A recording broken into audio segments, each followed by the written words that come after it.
دیکھو بار بار ایک بات بیان کرتا ہوں، اللہ کے حکم میں آسانی ہے، لچک نہیں ہے. کیونکہ دنیا میں کوئی بھی قانون ساز اپنے قانون کو ہلکا نہیں سمجھتا. دنیا میں جو بھی حکومت ہوتی ہے قانون بنائے اور یہ کہے کہ یہ لازم ہے، اس کے بعد پھر وہ لازم نہ کرے، اور تو اس کا مطلب خود اپنے قانون کی ویلیو کو وہ ڈی ویلیو کر رہی ہے نا. یہی مطلب ہو گیا نا. دنیا میں کوئی یہ نہیں کرتا، تو اللہ قانون بنائے اور کہے کہ یہ فرض ہے، سفر میں بھی فرض ہے، حضر میں بھی فرض ہے، پھر اللہ کہ چلو میں نے کہہ تو دیا، باقی تمہاری مرضی. نا نا نا نا نا نا، صحیح ہے، اللہ نے کہہ دیا اب ہے تو ہے، اب آپشنل نہیں ہے. رمضان کے بار بار میں بتاتا ہوں نا، روزے میں مزدور کو بھی روزہ رکھنا پڑے گا، کتنی سخت گرمی ہو، کیونکہ اللہ نے قانون بنا دیا بھائی بیماری میں سفر میں چھوڑ سکتے ہو، اس کا مطلب تیسرا کوئی عذر نہیں ہے، رکھنا پڑے گا. تو اس لیے جو فرائض ہے نا، واجبات فرائض، اس میں اللہ کے قانون آسان ضرور ہے، لچکدار نہیں ہے. جب ہے تو ہے. اسی میں ایک اور مسئلہ آ گیا عدت کا. کسی عورت کے شوہر کا انتقال ہو جائے، اللہ نے قانون بنا دیا، آسان قانون بنایا. زمانہ جاہلیت میں بہت مشکل تھا. جب کسی عورت کے شوہر کا انتقال ہوتا تھا تو زمانہ جاہلیت میں عورت 2 سال عدت گزارتی تھی. کتنی؟ 2 سال. اور اس 2 سال میں وہ میلی کچیلی رہتی تھی. یہاں تک بھی بعض روایات میں آتا ہے اس کی جگہ کو گندا رکھا جاتا تھا، مینگنیاں لا کے ڈال دی جاتی تھی گند میں رہے. اسلام نے اس حکم کو ختم کیا، یہ ظلم ہے عورت کے اوپر. اللہ نے حکم دیا 4 مہینے 10 دن بس، اور اس میں میلی کچیلی نہیں رہے گی، نہائے دھوئے، بس زینت اختیار نہیں کرے گی، زیور نہ پہنے، خوشبو کا استعمال نہ کرے، زینت اختیار نہ کرے، باقی نارمل رہے، گھر سے باہر نہ نکلے. وہ ایک صحابیہ نے نبی صلی اللہ علیہ وسلم سے اجازت چاہی کہ بھئی 4 مہینے 10 دن میں یوں کر لوں، میں فلانی جگہ چلے جاؤں. آپ نے فرمایا اللہ تعالیٰ نے تمہیں یہ آسانی دی ہے کہ وہ زمانہ جاہلیت کا حکم اللہ نے منسوخ کر دیا، اب اتنی آسانی دے دی، تو اب اس حکم کو فالو کرنا پڑے گا. اب آج کل خواتین کیا کرتی ہیں، شوہر کی ڈیتھ ہوئی، جو دیندار نہیں ہے ان کی تو بات ہی نہیں کر رہا نا، ان کی نظر میں تو عدت ودت کی کوئی 2 ٹکے کی حیثیت ہی نہیں ہے، وہ تو اس کو دقیانوسی حکام سمجھتی ہیں. لیکن جو دیندار ہیں وہ بھی بھائی، وہ ڈیتھ ہوئی، شوہر کا چہرہ دیکھنے کے لیے جا رہی ہیں ہسپتال، پھر وہ فلانے کے کام سے جانا ہے تو آج فلانے کے کام سے جانا ہے، تو آج یوں کرنا ہے، آج یہ کرنا ہے، یہ فلانے پورشن میں چلی جاتی ہوں، ماموں کے گھر جا کے عدت گزار لیتی ہوں. بھائی اللہ تعالیٰ نے جو عدت کے حکام دیے ہیں، شوہر کی ڈیتھ ہوتے ہی عورت کی عدت بولو شروع. اور عدت میں 2 کام لازمی ہیں، گھر سے نہیں نکلنا ہے، زینت اختیار نہیں کرنی. اب اس میں لوگ ہمیں تنگ کرتے ہیں، یار وہ چہرہ دیکھنے جانا چاہتی ہے ہاسپٹل میں. بھائی شوہر کو گھر لے آؤ، اگر بیوی نے اپنے شوہر کو دیکھنا ہے میت کو گھر لے آؤ. عورت نہیں روڈ پہ آ سکتی، جنازے کی چارپائی کے پیچھے پیچھے جا رہی ہوتی ہیں گھر سے باہر نکل کے. پھر اللہ کو غضب آئے گا، جب میں نے ایک آرڈر دے دیا ہے اس کو ہلکا کیوں لے رہے ہو. عیادت کے لیے نہیں جا سکتی وہ، سمجھ رہے کہ بھئی فلاں بیمار ہے تو چلو میں عیادت کے لیے چلی جاؤں، فلاں کی ڈیتھ ہو گئی چلو میں تعزیت کے لیے. حج ختم ہو جاتا ہے اس سے. حج کی کتنے مسئلے آتے ہیں، عورت نے حج کی درخواست دی ہوئی ہے، نام آ گیا، حج پہ جانے کی تیاری ہو گئی، شوہر کا انتقال ہو گیا. اب جس دن جانا ہے 4 مہینے تو ہو جائیں گے، 10 دن رہ جائیں گے. تو ہم کہتے ہیں بھائی 10 دن کیا، 1 گھنٹہ بھی رہ گیا ہونا 4 مہینے 10 دن ہونے میں، آپ کو 1 گھنٹہ پہلے بھی نکلنے کی اجازت نہیں. بے شک حج ضائع ہو جائے کوئی بات نہیں، حج کینسل ہو جائے، کیونکہ حج کی فرضیت پہ عدت مقدم ہے. حج اگلے سال بھی ہو سکتا ہے، عدت تھوڑی ہو سکتی ہے.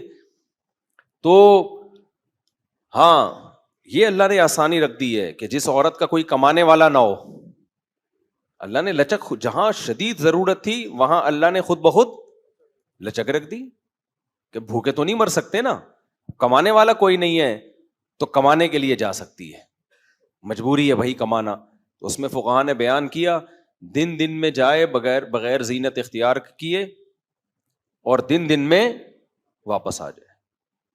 اور صرف کمانے کی حد تک باہر نکلے, ادھر ادھر نہ جائے. اب اس میں خواتین یہ کیوں ایسے کیا؟ بھائی اللہ کا حکم ہے, اب اس میں آپ کو چونو چرا کی اجازت بولو نہیں ہے, بس آرڈر دے دیا. پھر اللہ نے یہ بھی حکم نازل کر دیا کہ اگر عورت پریگنینسی میں ہے تو بچہ ہوتے ہی اس کی عدت ختم ہو جائے گی. دیکھو ہمارے نبی صلی اللہ علیہ وسلم بھی اللہ کے آرڈر کے سامنے کیسے اپنی عقل نہیں استعمال کرتے تھے. ایک صحابیہ کو حمل تھا, ان کے شوہر کی ڈیتھ ہوئی ہے اور ادھر بچہ پیدا ہو گیا. ادھر ڈیتھ ہوئی اور ادھر فوراً ہی. اب ان کو خیال ہوا بھائی اتنی جلدی تو عدت پوری نہیں ہوتی, تو کیا کرنا ہے؟ نبی نے سے مسئلہ پوچھا گیا, آپ نے فرمایا ختم. جب اللہ نے کہہ دیا وَأُولَاتُ الْأَحْمَالِ أَجَلُهُنَّ أَن يَضَعْنَ حَمْلَهُنَّ, کہ حمل والی عورت کی عدت یہ ہے کہ بچہ جن لے, تو بچہ جن دیا تو اللہ نے تو نہیں کہا کہ 1 سیکنڈ بعد جنے یا 1 سال کے بعد جنے. اللہ نے یہ کہا ہے اللہ نے قرآن میں. تو ہمارے نبی بھی اللہ کے حکم کو کیسے فالو کرتے تھے نا. اگر یہی بچہ پہلے پیدا ہو جاتا, پیدا ہوتے ہی شوہر کی موت ہو جاتی. فقہا بہت باریک مسائل بیان کرتے ہیں اور آج کل کے اسکالر نا ان کا مذاق اڑاتے ہیں کہ دیکھو یہ اتنی باتوں میں لوگوں کو الجھایا ہوا ہے.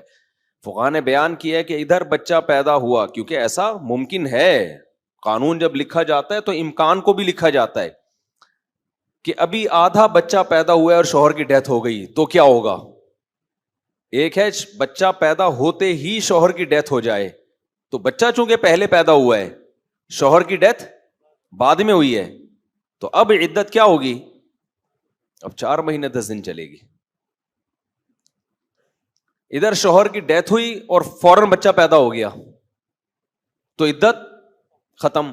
اب ایسے بھی کیس قیامت تک کے لیے دین آیا ہے نا, ایسا بھی ممکن ہے کہ شوہر کی ڈیتھ ہوئی اور بچہ آدھا پیدا ہوا ہے اور ادھر ڈیتھ ہوئی اس کی, یعنی ولادت ہو رہی تھی اور شوہر کا انتقال ہو گیا. امکان تو ہے نا, لا جب لکھا جاتا ہے نا تو اس میں امکانات بھی لکھے جاتے ہیں.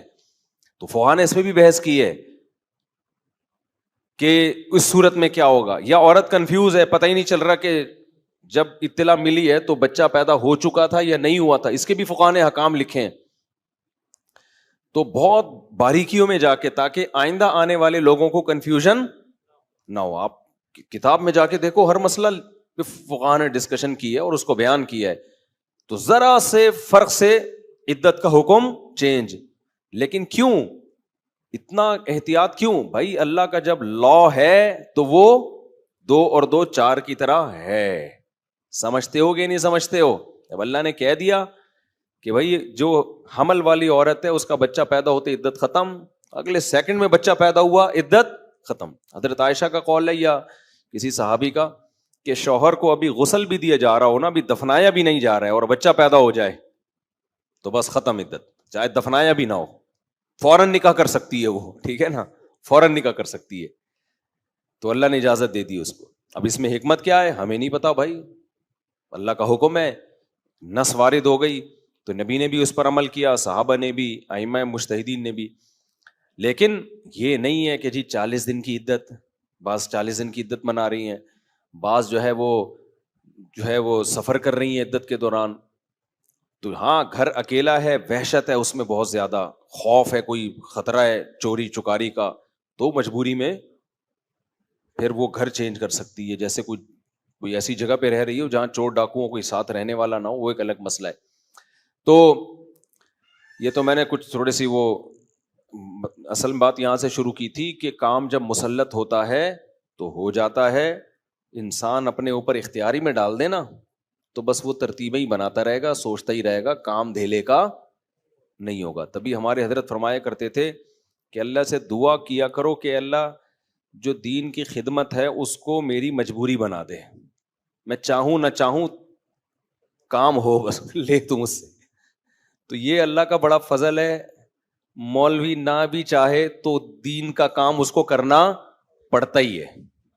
یہ اللہ نے, اور حضرت فرماتے ہیں اللہ کی اتنی بڑی نعمت ہے جس کا جتنا عام آدمی کے لیے آپشنل ہے, ہمارے لیے تو بھائی مجبوری ہے. حضرت فرمایا کرتے تھے کسی کو مسجد کا امام بن جائے نا تو اس پہ اللہ کا شکر ادا کرے, اب تو نماز اپنی تو پڑھنی ہے, ورنہ لوگ کہاں پڑھ رہے ہوتے ہیں؟ جب امام بن گئے ابے اپنے لیے نہیں تو پبلک کے لیے پڑھنی ہے، لیکن پڑھ تو رہا ہے نا، فرض تو ادا ہو رہا ہے، تو اس بہانے جماعت تو مل رہی ہے. اس سے تو بہتر ہے کہ سوتا رہتا ہے. ورنہ جو عام نمازی ہیں سو رہے ہیں، یار آج نہیں جاتے، امام کہتا ہے بھائی نہیں گئے، پبلک بولے گی کدھر گیا. صحیح ہے، یہ زیادہ اچھا ہے کہ چلو یار کسی بھی طرح سے ہو، کام تو مسلط ہو نا، ہو تو جائے. اس پہ لوگ کہتے ہیں تو اللہ کے لیے نہیں ہو رہا، پبلک کے لیے ہو رہا ہے. یہ ایک لمبا مسئلہ ہے کہ نیت میں اگر شائبہ ہو جائے نا، تو نیت میں اللہ کے علاوہ بھی کوئی شامل ہو جائے تو یہ ویسے ہی آپ کی جنرل نالج کے لیے بتاؤں کہ ایسا نہیں ہے کہ آپ کی نیت اللہ کے لیے تھی، اس میں اگر کچھ اور بھی نیت ہو جائے تو پورا عمل ضائع ہو جاتا ہے. ایسا نہیں ہوتا. اس میں شریعت دیکھتی ہے غلبہ کس چیز کا ہے. غلبہ کس چیز کا؟ غلبہ اگر اللہ کی رضا ہے، پبلک کا خوف بھی ہے اس میں، لیکن مقصد بڑا اللہ کی رضا ہی ہے، تو وہ عمل قبول ہوتا ہے، پورا رد نہیں ہو جاتا. کیونکہ سارا پبلک کے لیے تھوڑی کر رہا ہے، کچھ پبلک کا خوف ہے، لیکن خالی خوف ہی نہیں ہے، نماز بھی اس کو پتا ہے بھائی اللہ کا حکم ہے.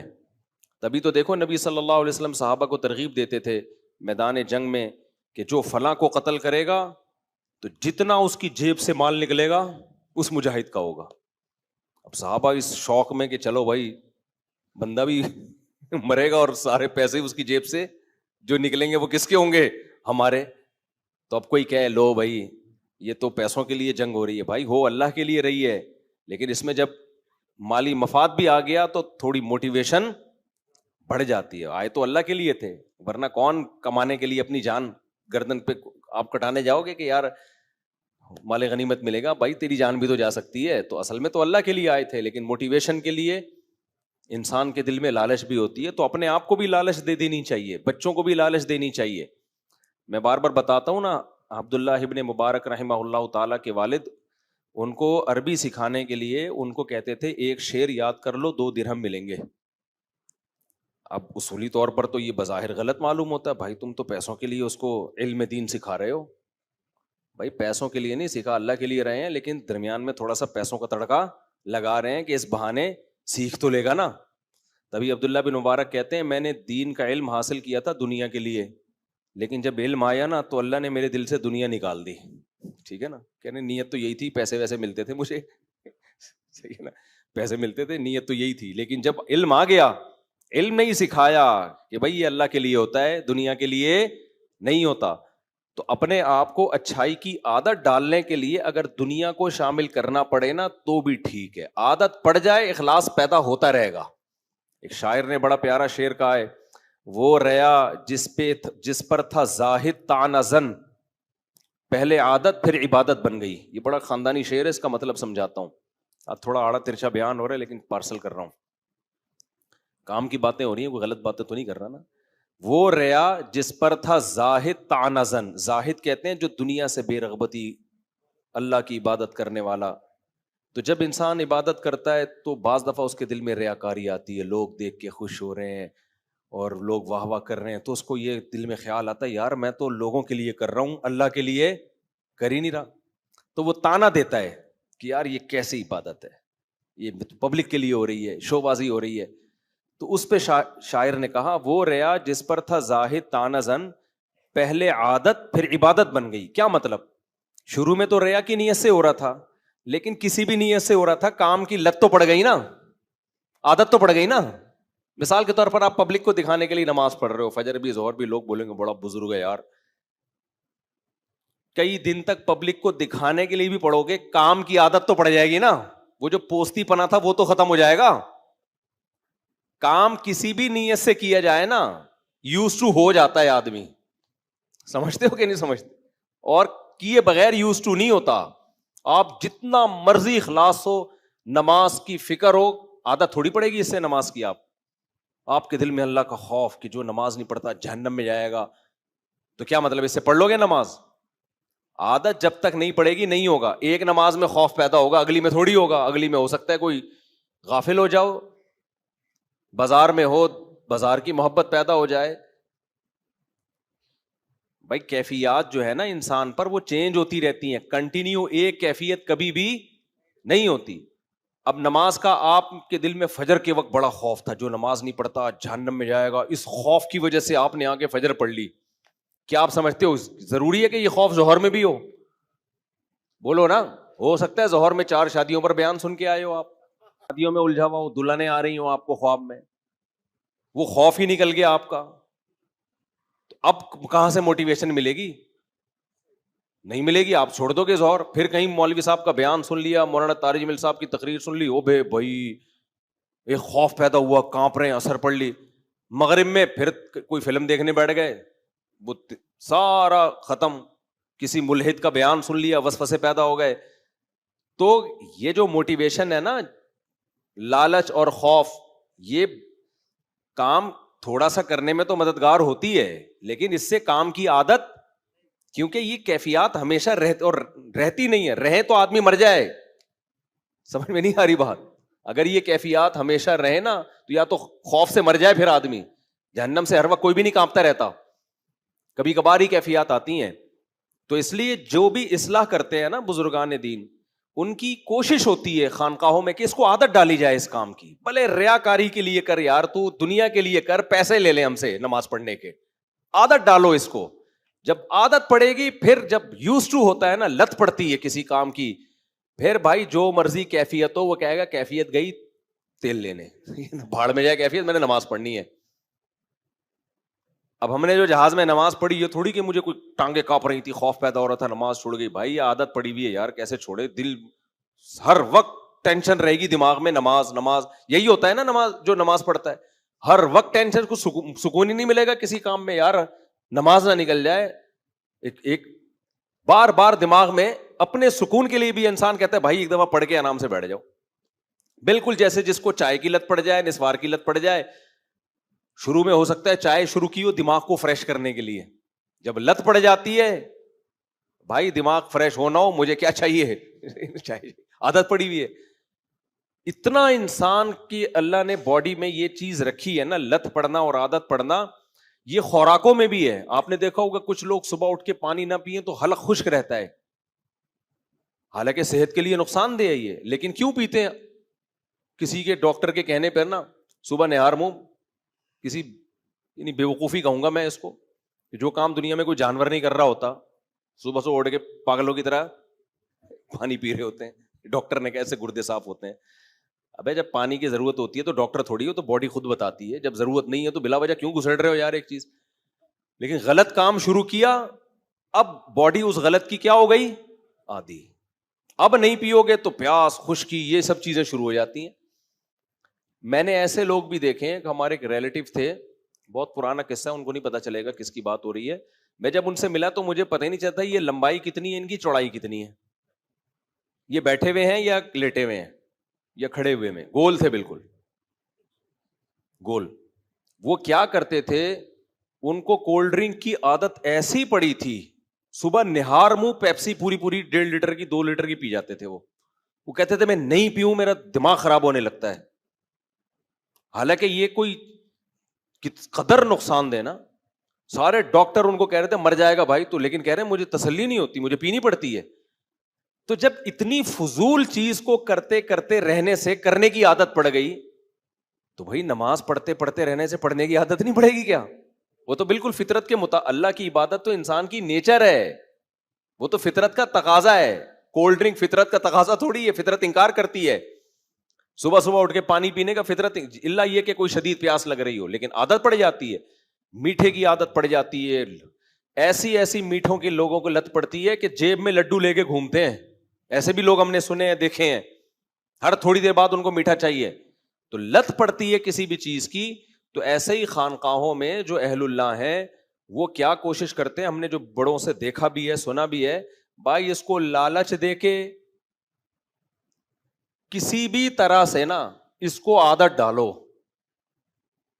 کیوں؟ پہلے عادت ہوگی, پھر یہ عادت عبادت بن جائے گی, اخلاص آ جائے گا بعد میں.